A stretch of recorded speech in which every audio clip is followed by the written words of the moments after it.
If you'd like to be able to listen to the show without ads and have full access to bonus content, that's an option.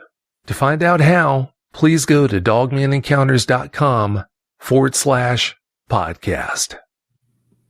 Hey everyone, thanks so much for joining us for another live stream episode of Dogman Encounters Radio. Really appreciate you listening. If you had to have an encounter with a dogman, do you think it'd be better if it was just a regular dogman or a mutated one? Well, considering the fact that tonight's guest encountered what would appear to be a mutated one, I guess he'd be the perfect person to ask that question. Without any further ado, having said that, let's bring him in here now. Tonight's guest wishes to remain anonymous, and with that in mind, I'm just going to call him Poncho. Poncho, welcome to the show. Hello, everybody. How are y'all? Well, it's great having you here. Poncho, please give us a brief bio on yourself. Brief bio is I'm an avid outdoorsman. I love going outdoors, although I haven't been outdoors quite a lot in the last few years just because of everything that's been going on. I'm a veteran. Like I said, I love dogs. I love animals. I love farm life, whatever you want to say, whatever you want to call it, like being outdoors. I don't know what to say about me. I don't talk about myself a lot, but I don't drink a lot. Not much of a party animal, but I like to get out and out in the woods, and I feel like sometimes when I'm up in tree stands or out in the river or wherever I'm at, I'm as close to God as I'm ever going to get. I'd say you are as close to God. Well, you'll get closer after you leave this world, but yeah, I understand what you mean. I really do. And thank you so much for your service to our country. I really appreciate it. The recruiter lied to me. I was doing it for the chicks. He said they love the uniform. So. Well, they normally do. Here I am. Yeah, those guys will tell you anything to get you to sign. Yeah, they definitely will. Considering all that time you've spent in the outdoors, you said that you're an avid outdoorsman, and also you spent all that time in the service. What's been the most frightening thing that's happened to you that didn't involve a dogman or a Sasquatch? Most frightening thing, snow skiing. For whatever reason, that's my one like irrational fear. I think it was we were in Manassas, Virginia, skiing, and we're skiing along. I looked to my left, and I seen a tree well, and I looked down there, and I said, if somebody goes down there, they're dead. They ain't coming out. Then I looked up in my group. Since I was learning to ski, they were 7,500 yards in front of me, maybe not that far, but when they went down, they all went down out of sight, but it looked like it was a straight road or like a straight trail because it was a pretty simple trail. And anyway, for whatever reason, that stuck with me. I can't explain why it's snow skiing, but I wouldn't say that was even scary. That's just how I developed that. Yeah, I don't know. I think if I had to say so, it was the actual scariest thing ever. I mean, a couple of IEDs and losing a couple friends and seeing the bullet that was going to hit me, but it went right over my head because thankfully I stepped down coming off a roadbed, and I remember looking up, and it was the first round fired, and it went straight over my head. I just seen an orange dot with a little black tip on it go right over my head. Wow. Wow. Yeah, thank goodness you did step down. Yeah, it was like perfect timing. So yeah, I'd say it wasn't. Yeah, thank goodness for that. I like I said, I saw the one that was meant for me, and it missed me by about 3 foot, and that's about how far I went down the hill. But the guy behind me that was coming down the same trail was about 8 to. Oh, he was an Asian dude. So, but he was probably at least a good foot shorter than me, 1.5 foot shorter because I'm 6'4".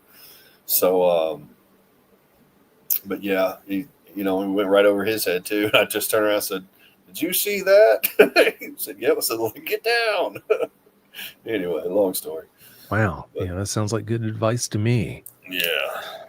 Since you had an encounter with what would appear to be a mutated dogman, like I said in the opening, you're the perfect person to ask this question. If you had your druthers, would you rather have an encounter with a normal looking dogman, a normal dogman, or a mutated one, like the one you encountered?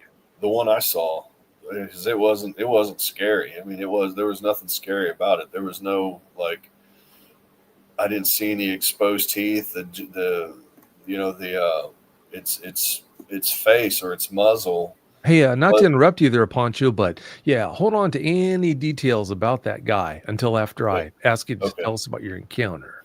yeah, I'd much rather just run into what I ran into again because it just looked like when it turned and faced me for the second time, it just looked like, hey, dude, you're cool.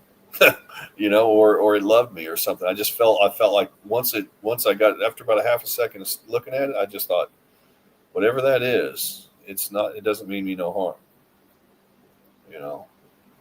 So Well, thank goodness what for I saw. that. Yeah, Yeah. definitely.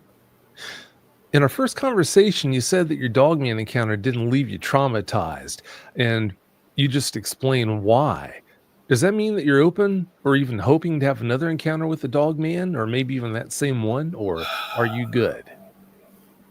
I you know, I wouldn't mind seeing it again. If it was the same one, I think maybe if there's lines of communication that we could go down or some kind of mutual respect that we could discover about each other, I don't think that I think that would be cool. I mean, I wouldn't mind it if it kept coming to my house, I wouldn't it wouldn't bother me because what I saw, like I said, I wasn't real scared of it. I mean, at first I was in shock, but I was going so fast at the time. I mean, it happens really fast when you're on a bicycle, you know.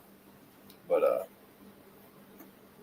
Well, as long as you can so say that, that's a really good thing because that sure beats the pants off of you being traumatized and having a hard time doing what you need to do in life. Thank oh, goodness. it could after the fact, or well, no, actually right when it happened, I knew. I was like, yeah, I think I said this in the story. I knew positively. I was like, I'm either going to be dead or I'm going to have a good story, and that's literally what I thought.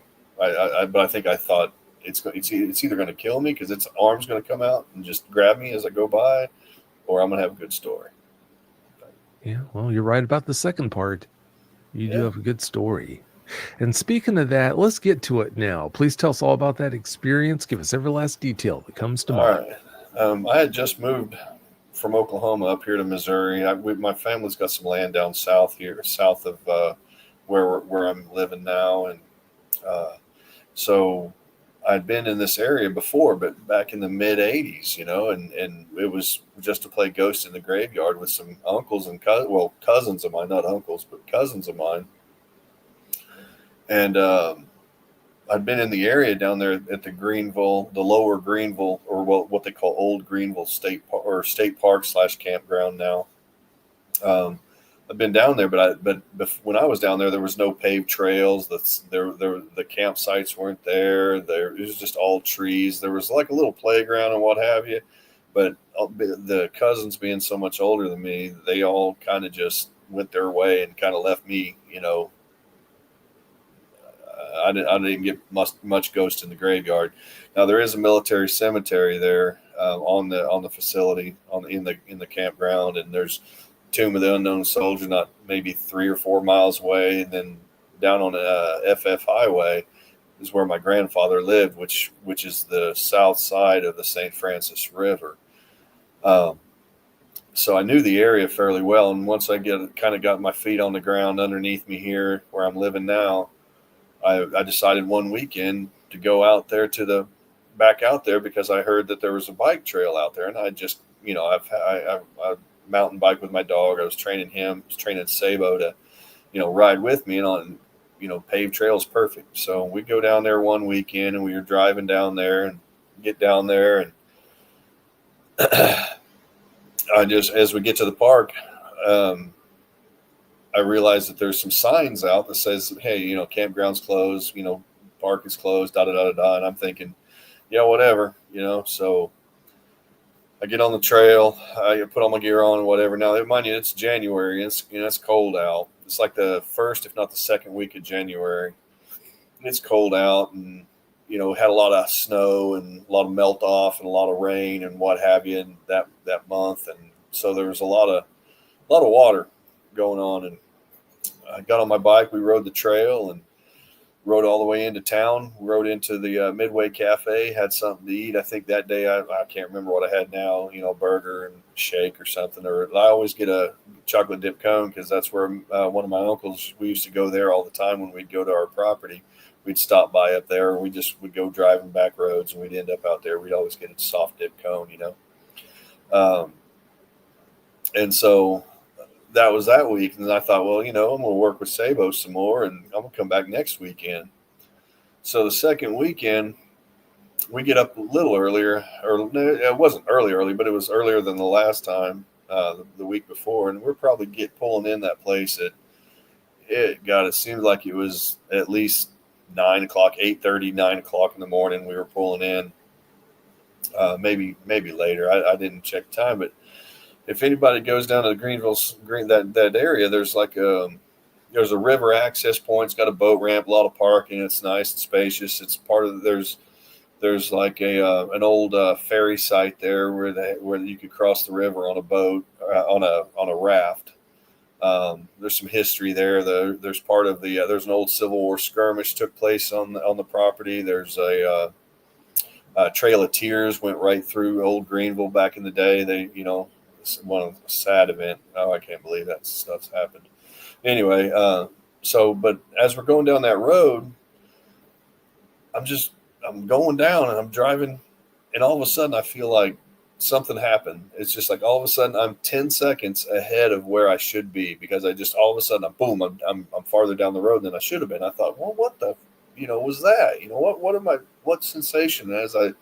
As I realize, or as I'm going through trying to figure this out, I look up and to my right, and there's a red and black Hughes helicopter, or I don't think Hughes makes anymore. I think it's a Bell, but it's an old Hughes 500 style helicopter. And I thought, well, at the time I was thinking, it's an old farmer or something, just checking his fields, or, joyriding, whatever they're doing. And as I make the kind of turn off the park, or turn off into the parking area for the boat ramp, I'm just going through this in my mind. I turn right and kind of it's hard to say, but then I look off to my right underneath the bridge where 67 goes over the river.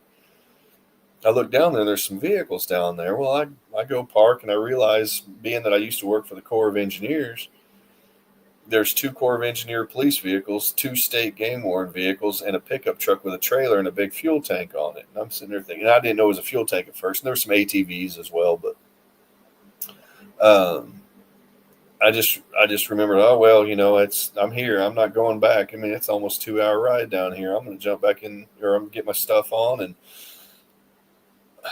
when I say get my stuff on, I'm decked out. I got like an orange construction jacket on. My bicycle's orange. Sabot's got an orange jacket on. I got orange gloves on.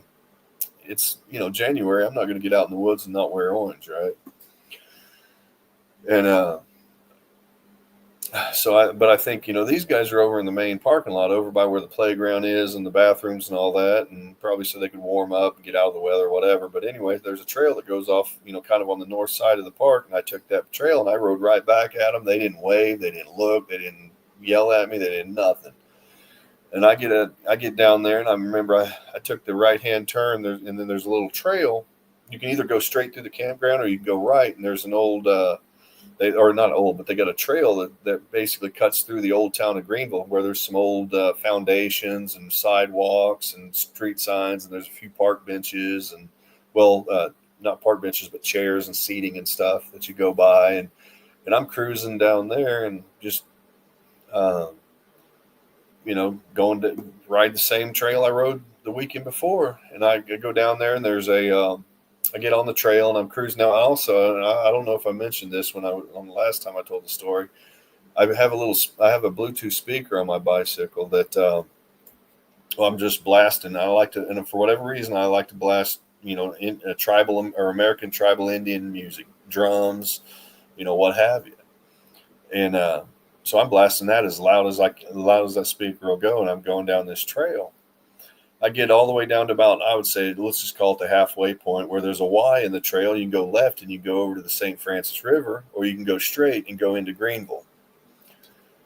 And I elect to go over, and I do some recreational activity over there at the table, and I jump back on my bike and go into Greenville. And it's by now it's 11 o'clock probably. I wasn't keeping track of no time.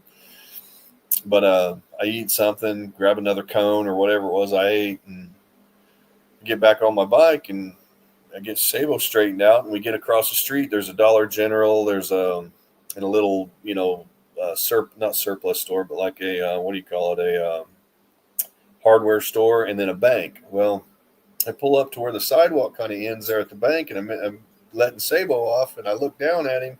And he's coiled up, like ready to strike. And I thought, well, he's a high maintenance dog, not maintenance, but just high energy dog. And maybe he's just ready to go. He'd been doing so good. I thought he would just follow me. Well, he takes off towards the highway, and I don't know what, because I didn't. And he took off on what I thought was. Immediately, I knew he was tracking something. I mean, he had taken a pursuit angle like you would do in football. A guy catches a football and you run in front of him to catch him, right?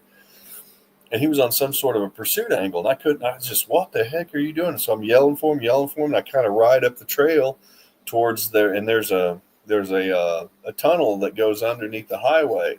Well, before that is where he stopped off giving chase, and I remember he ran through the open field to where the vegetation line was, and then he just cut off, and he just turned around and ran right to me, just jogged right up to me like nothing ever happened. So I hook him back into the leash, and I'm like, hey man, don't do that no more. Trying to teach you the rights and wrongs. The whole time I'm thinking I'm about to lose my dog, and he's not even a year old now. And he might have been 11 months. I think that was no, that would have been 13 months old. He would have been, he's 13 months old then. And so I hook him back in. I get to riding, and it's kind of a little bit of open uphill until you get underneath the bridge, where there's a little bit of uphill. When you get past the tunnel, you go through the tunnel, and then past that, just a little bit of uphill, and it starts a downhill. Well, we got up to about, I don't know, I wasn't out of the tunnel more than 20, 30 yards, and I'm like, all right, let's try this again. Let's let him off the leash. And I let him off the leash, and boom, he's gone. Well, no, he ran I got back on my bike, started pedaling, and then boom, he just takes off again. But he goes up to the top of this hill, and he's kind of running the ridge line, I can see him. So I start pedaling, and I'm trying to keep up, and I'm on this big 29-inch bike, so I'm up pretty high, and I'm pedaling. I'm yelling at him like, hey, come on, dude. And I remember my music was going. I don't remember what song was playing or whatever, but it was, like I said, it was tribal music. And so I'm going, and I just keep yelling at him. So I come to the top of the hill. When you get to the top of the hill, and it starts going downhill, and I start getting up some speed, and I look up, and there he is, still on that top, on the ridge line. I'm like, he's wearing orange. I can see him for a distance. And how can I say it?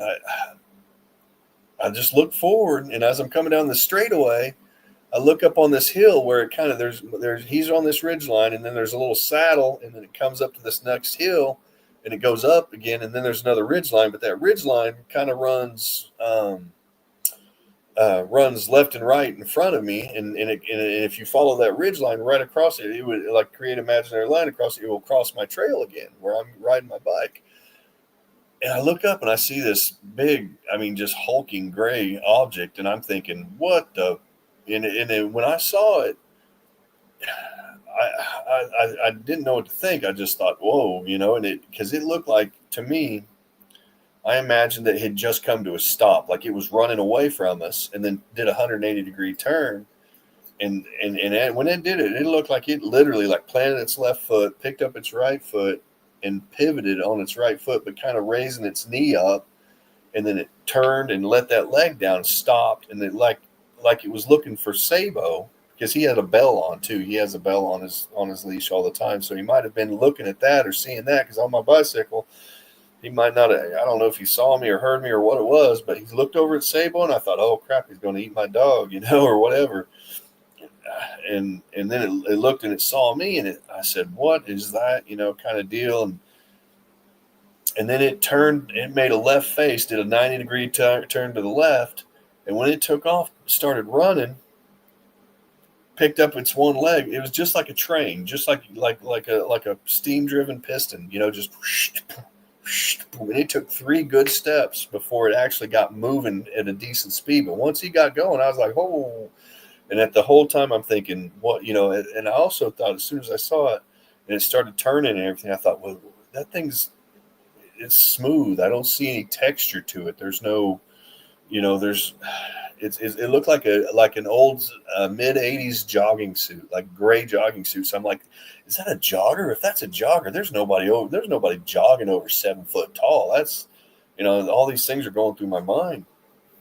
And I'm like, and I just remember it in its hands when it moved. It was like if you tuck your thumb into your middle fingers, and that's what it looked like. It looked like just like, like, and it just started churning, just kind of like it was running, but it wasn't normal. It wasn't like an athletic, runner was doing. It was more like I don't know what you'd call it, but I'm sure there's a scientific term for it. But then as it was running, I realized as I'm picking up speed going down this hill, and I know I'm kind of running Sabot now because I'm using gravity, and this thing runs across this trail and it stops on this tree, and it just goes just like that, stops.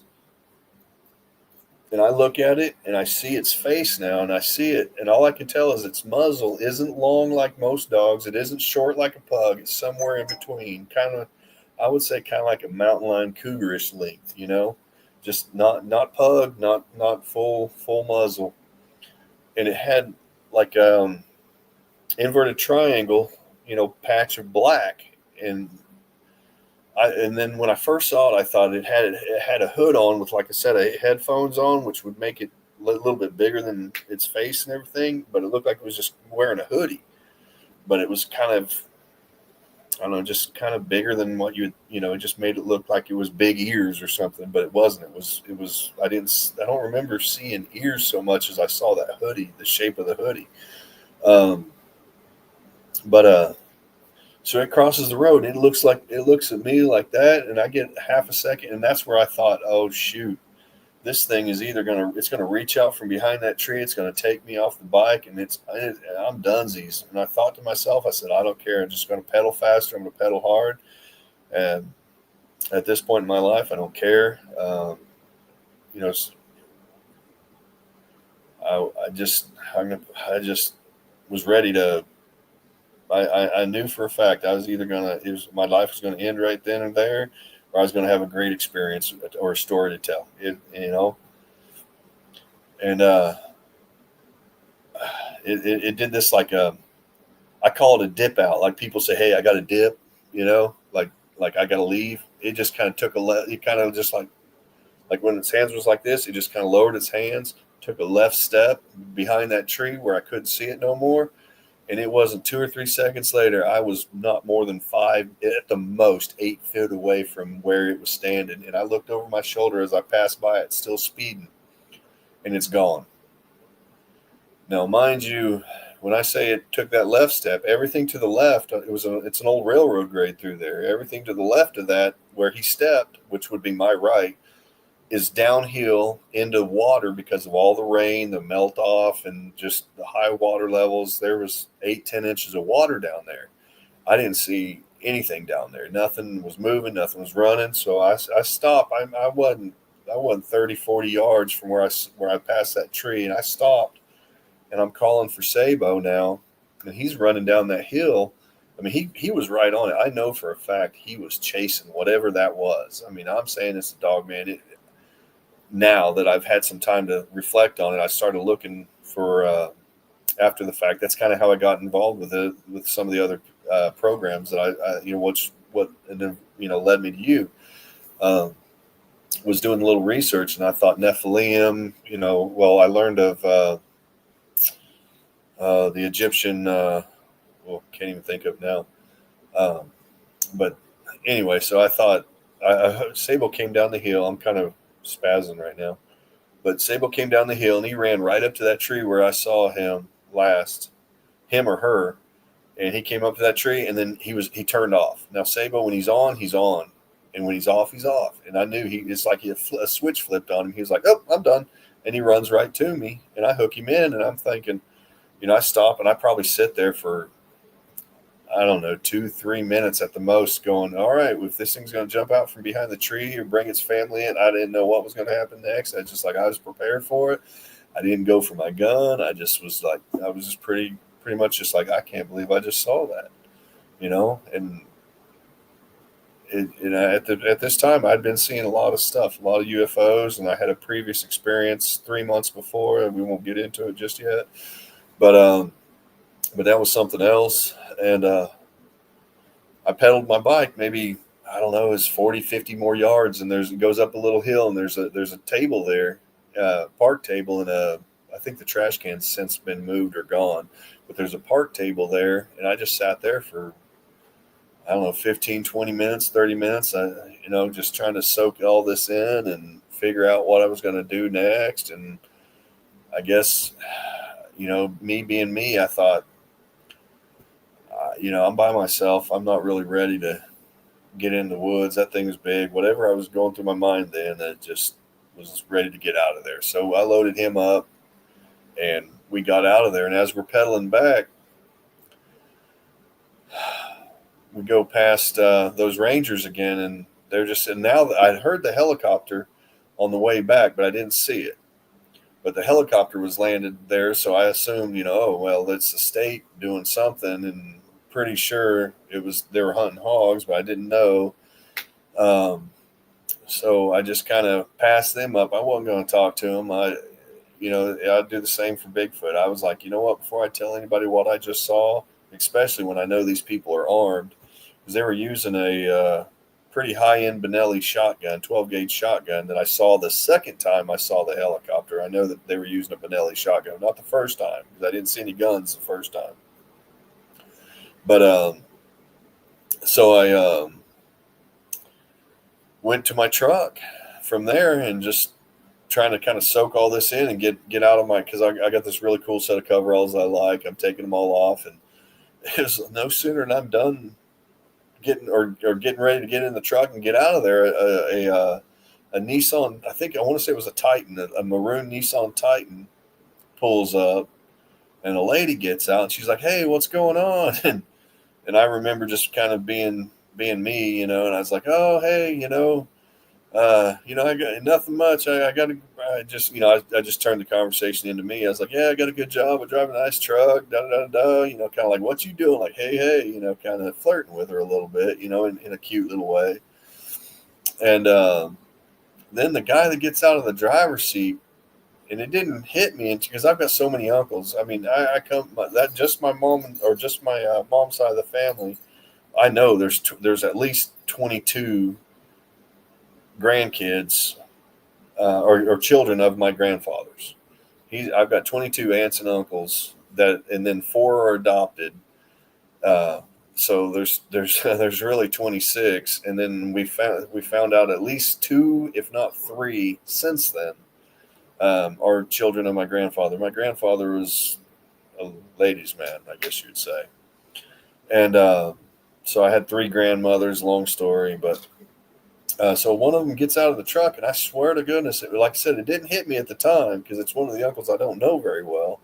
But I swear it was one of my uncles got out, and here I am joking around with his girlfriend, wife, whatever, and it just didn't hit me until after the fact. A few days later, I think it was, when I was like, "Was that one of my uncles?" And I haven't, I don't talk to that side of the family very much anymore because of some other family issues, But yeah, that was it, that was pretty much, and and it was a few days later that I came home and had another event, but I don't know what it was. I was in the backside of the property here where I walk my dog, and it was, I know it was dark. It was 10:30, 11 o'clock, and it was still kind of wintry. It might have been February by now by the time this happened, for all I know, but it was still cold, and there was I can't remember if there's snow on the ground that day or not, but I remember walking Sabot out back, and there's a hill there where there's a retaining wall, but there's a portion of it where you can still walk up, and there's no,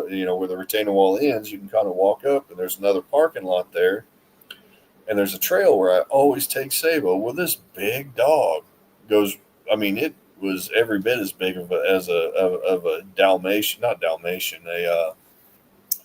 one of those big old Marmaduke dogs.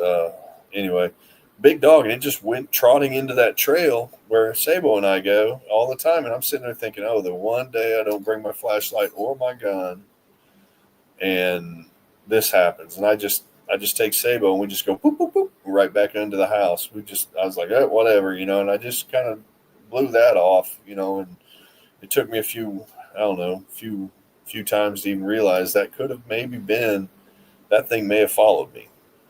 I don't know if it was or what. It could have just been a stray dog, but I ain't seen it since. And usually if you see a stray dog, you, especially with all the food and stuff that's around here, you're probably going to see it again, but I've never seen that dog again. But with what little light I could see and the distance from the light it was just a shadow, basically. By the time I saw it, it was a dark shadow. No, I don't say it was black, but it was either brown or gray. I don't know.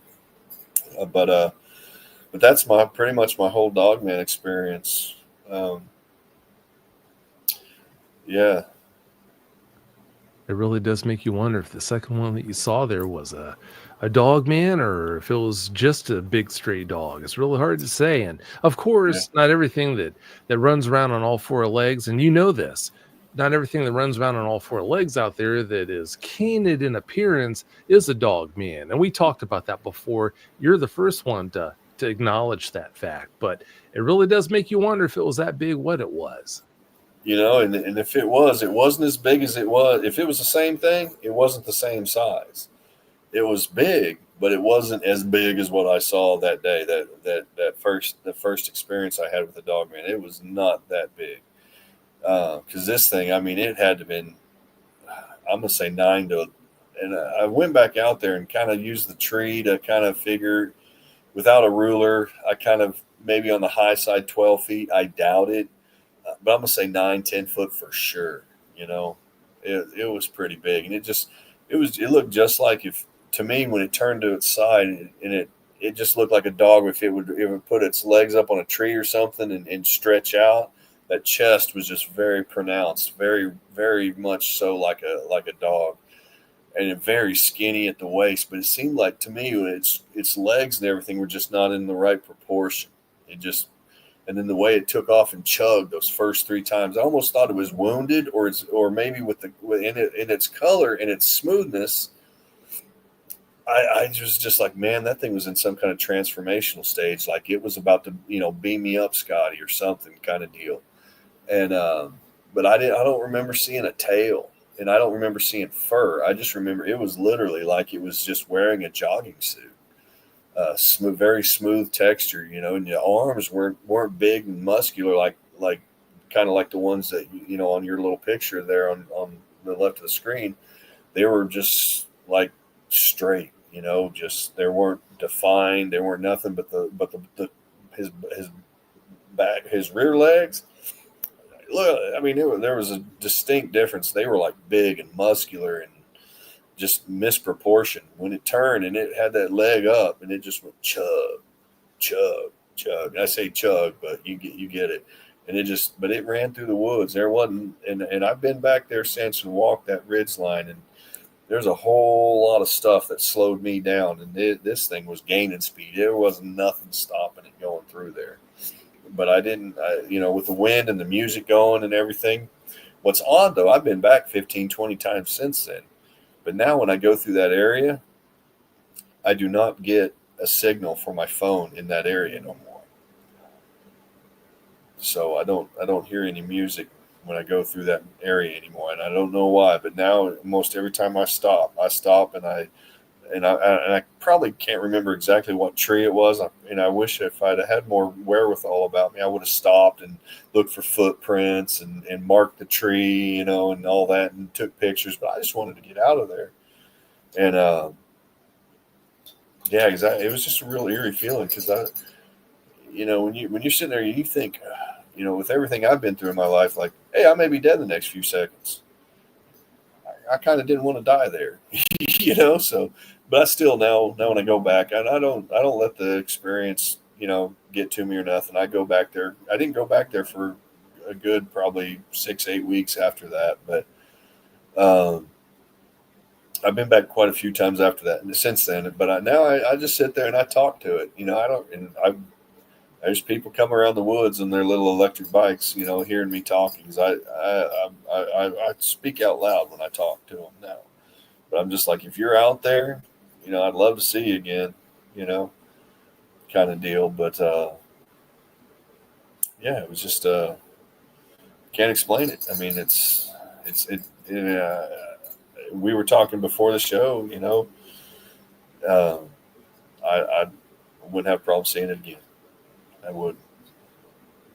Well, as long as you can say that, then that's a good thing. Yeah, That's a really good thing. because And you said it didn't look like it was injured to you, making it move the way it did, but you think it might have been sick, and that's why it looked the way that it well, did. I was thinking it could have been injured. It was like I think my first thoughts were it's either injured or in some kind of transformational phase, which is why it seemed like it was moving kind of weird. Because, like I said, when it was running, it wasn't running like we would run. It was just, it kind of had this different, like, just different movement to it. And I remember that, you know. Um, but I didn't, like I said, it when it looked at me, and I knew I was looking at it, and I didn't really see its eyes as much as I seen what I thought was a mask, like a raccoon mask almost. And I just thought, you know, this thing isn't mean. It's not out to hurt me. It's you know, but I was ready for it. When I went by that tree, I thought, oh man, that's why I was gaining speed. I was saying, if it reaches out and grabs me, it's just going to knock me off, and it's going to hurt really bad. And then it could be, if it did knock me off, that could kill me alone. I've been through 2 motorcycle wrecks. I know what coming to a sudden stop was like. Um, but I didn't care at that time. I just thought, yeah, well, I'm just going to pick up speed. Now I sit there back and wonder. I was like, if I stopped, would it have stayed? Would it have? Am I? And I think they choose you. I think your energy is what either draws them to you, or you're just lucky. I mean, I think they just show themselves to who they want to, or if you're really quiet and you catch them around, some kind of noise or water running, maybe they're not paying as much attention, maybe they're relaxing. I think the lucky people are lucky, but I think this one chose me because of the experience I had 3 months before and all the little weird things that happened for that, and everything I've seen, in my life. I was like, this world's too big to say we're the most intelligent, biggest, brightest, strongest things walking this planet. There's no way. Um, we know. I'm of the persuasion that we've been being lied to about everything. Ever since before Roman times. They've been changing and manipulating the story for power and greed. They control us through the media, through our education, just like they've been doing for thousands of years. We've been being lied to. So how is it they can say this doesn't exist, but I just saw it? You know, it's um, yeah. I just it's small world but huge planet. There's too much out there. Too much energy, too much everything to for me to believe that we're the only thing walking this planet. And if they can come and go as they please, like interdimensional, I would say, yeah, they can, because this thing disappeared. I mean, it was behind that tree and nowhere to be seen. And I'm telling you, if it was more than 5 seconds, I'd be surprised. From the time it disappeared, or the time it stepped, or the time it dipped to the time I passed it, I know it wasn't 5 seconds. And well, if it was 5 seconds, it was 5 seconds, and it was gone. Did it absorb into the tree? Did it become the tree? I don't know. Did it just go into thin air? Did it go up in space? Go down to the depths of hell? I couldn't tell you, but it was there, and I saw it, and it ran for it would probably be 80 to 100 yards in the time I barely covered that distance. I don't know how far it was that I covered, but I was cruising pretty fast, but it was going faster than I was. Yeah, it must have been So really moving then. he was cruising. Oh, no, I believe it. Is that area around the old Greenville campground a vast forest, or is the campground surrounded by homes and farms? No, it's a lot of farmland around it. There's of course there's 67 that kind of splits the boat ramp and the campground parking lot, because there's like a little campground, or I'm sorry, there's a little playground, and then there's a campground to the west of the highway. The east of the highway is the boat ramp. Um, but yeah, there's a lot of farmland around there. Then there's St. Francis River runs. I mean, this trail basically follows the St. Francis River.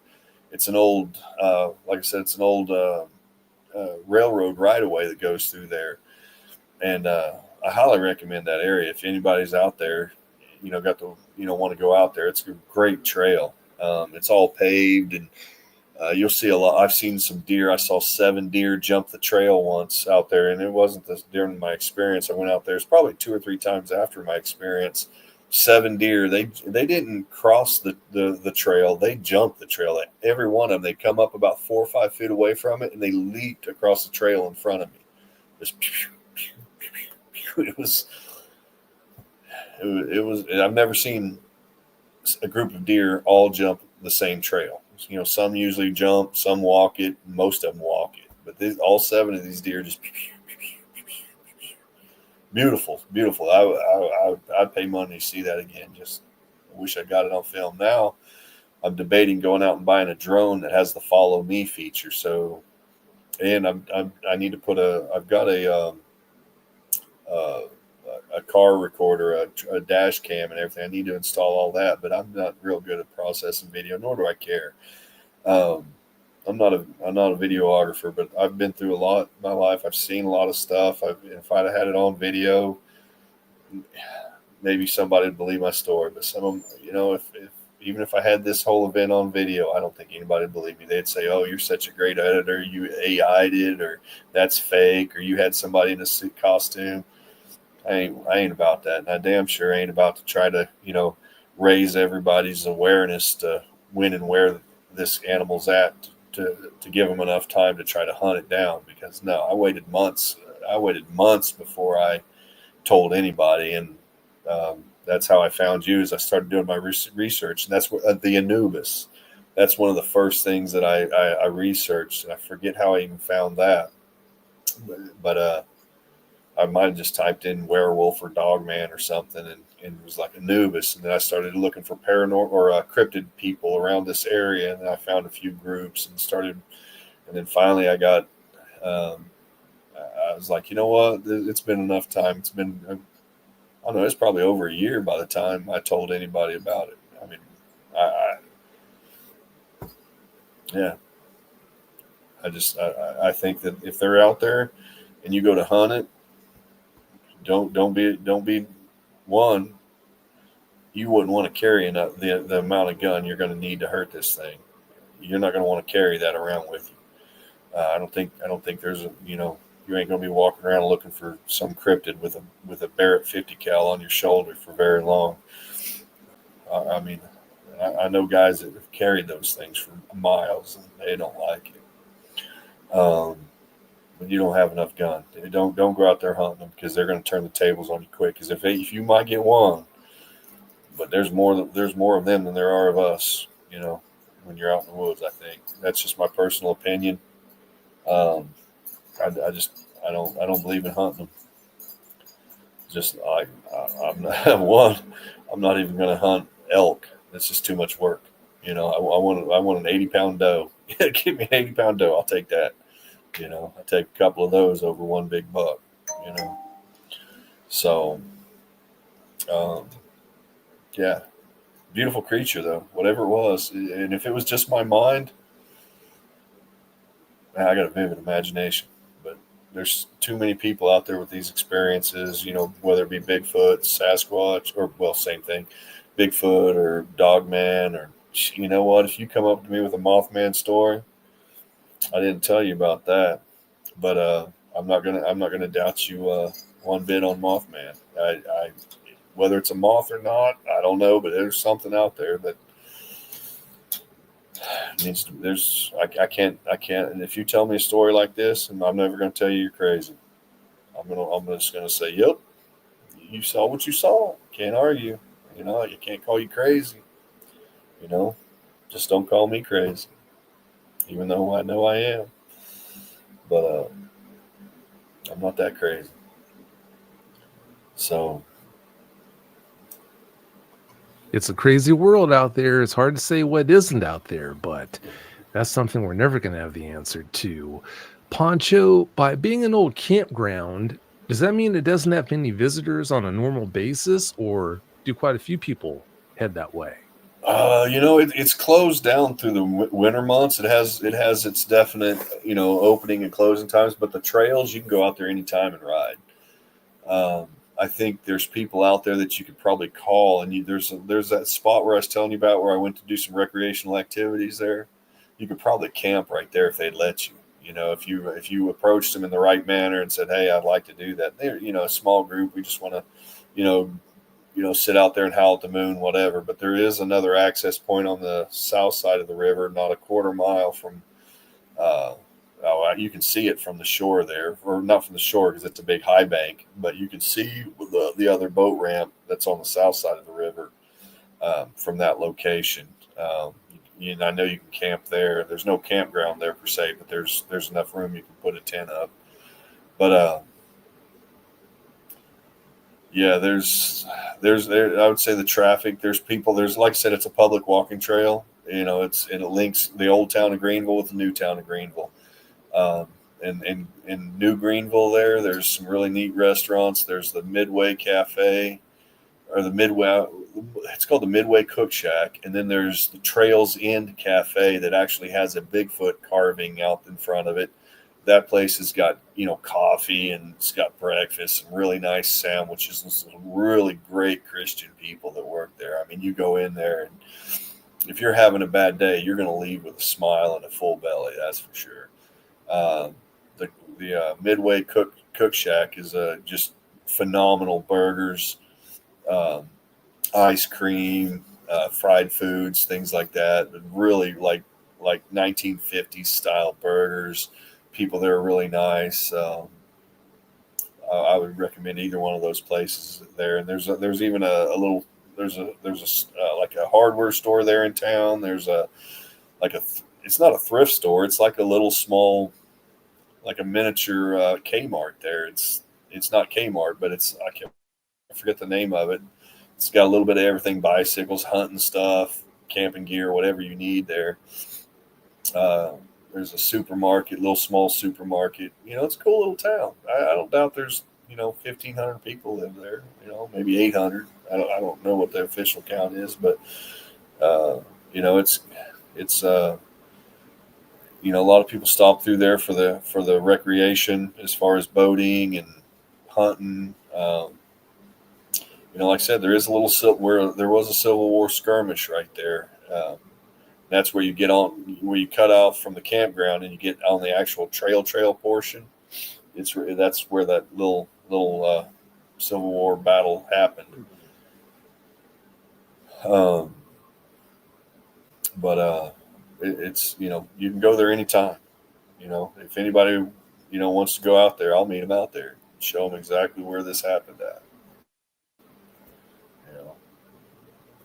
That's admirable. Be best you go out there. I took another researcher out there, and he seemed like a good guy at first. And he kind of, at first I said something to him. I was I think I was offering to fill up his tank or something like that and give him some cash. So because these researchers, once I started learning about what everybody's doing, I know there's people out there dedicated to it, but once these couple events happened to me, I started realizing there's a lot more people out here doing this than what I thought. And I know that they're, a lot of these people, they ain't made of gold and money and didn't, grow up with silver spoons in their mouth. And I was offering the guy some money, and he was kind of an ass about it. But whatever. Good researcher. Don't doubt any of his stuff, and he's good at what he does. But yeah, whatever. But he came out there and saw the site and walked it and did things, and then I didn't realize, I guess, when we talked that he was wanting to camp out there, and I didn't have any permission. I'm that guy that I'm like, I ain't going to jail for not gonna have the cops call on me, So, but we made that weekend, memorable if nothing else. But like I said, if anybody gets a hankering, y'all know that there's a few of y'all in here probably. I don't have my glasses on, so I can't see whatever everybody. I'm not even paying attention to the chat. But if anybody knows me and they hit me up and want to schedule a weekend, if it works out for both of us, man, I'll go out there again because I go out there anyway. I love going out there. So Sabot's right next to me telling me he wants to go outside. So if you need to take him out, I can talk while you're outside until you get back. No, it's an involved process with this guy. So it's like saddling a horse, and there's you got to put on his gear, and no, he's just over here moaning at me. So I know what to do. He can have a few minutes. Yeah, it won't be much longer. Yeah. I know you're tired. You said you're really worn out from the day, so I'm going to get ready to close this out. But I've got one more question for you before I do that, before I ask you for your closing comments. And that is, I'm wondering if you think that Dogman was responsible for that missing time that you experienced, or if you think something else was. That I can't explain. If that thing was sitting there, I mean, how does that happen? How would he just say, hey, you need to see, because if that little 10 seconds hadn't advanced, I would never saw that helicopter. I don't think. Not until I would have realized there was one there once I passed those guys, because eventually I would realize, hey, that's exactly what a helicopter crew does, is they go set up a little forward area refueling point, and that's what they were using that entire parking lot for. That's why the park was closed. That's why those signs were out. And I remember saying to myself, I was like, I don't care about those stinking signs. I'm going to trespass. Better to beg for forgiveness than ask for permission sometimes. But I don't know why that time, 10 seconds. I mean, like I said, maybe it saw me, maybe it, who knows? Maybe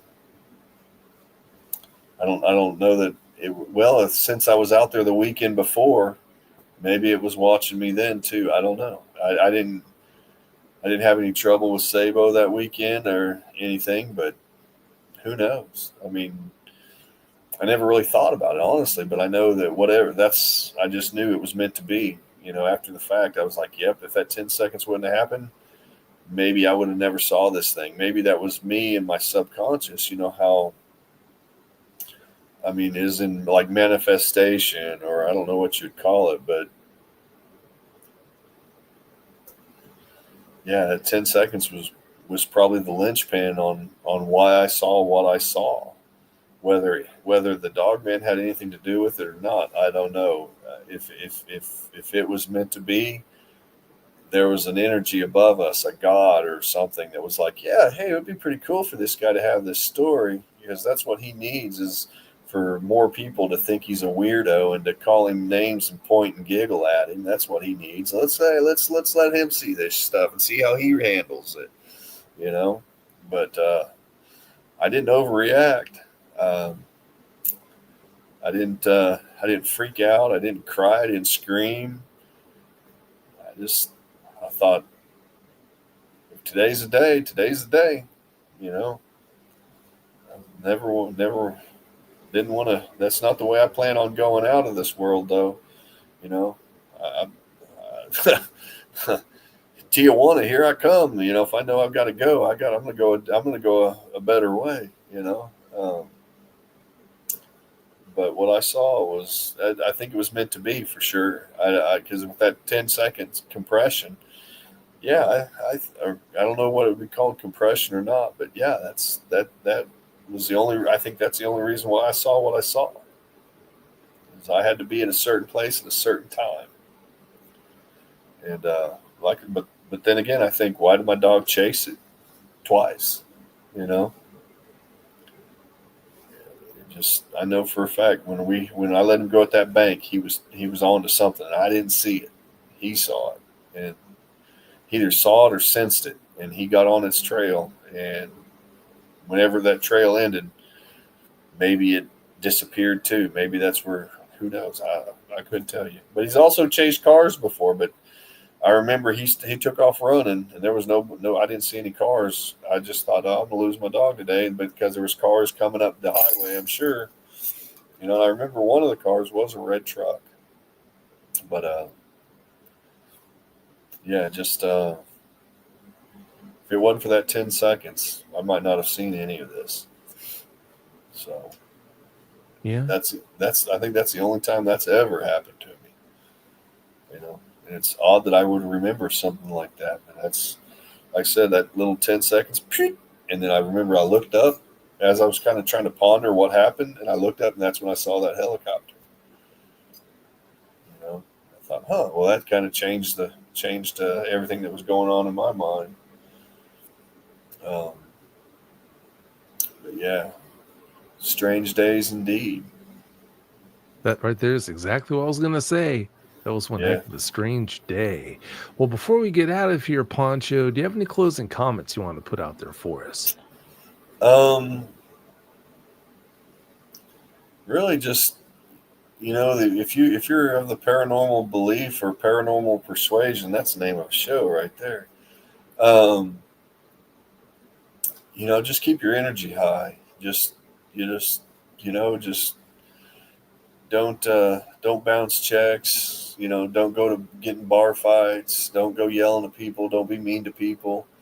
Be a good person. Raise your energy. Think good thoughts, and maybe you'll see one too. And don't overreact if you see something like that. Just, and if you got friends with you, just chill out for a minute, sit around and enjoy the show, because you ain't gonna see it for very long. Yeah, I don't think they want to stick around very long, or they're just checking in on you. Whether they're who knows, maybe they're a fallen angel, maybe maybe that's how they show. Maybe I can't imagine something that was your guardian angel looking like that, but maybe they look the way they do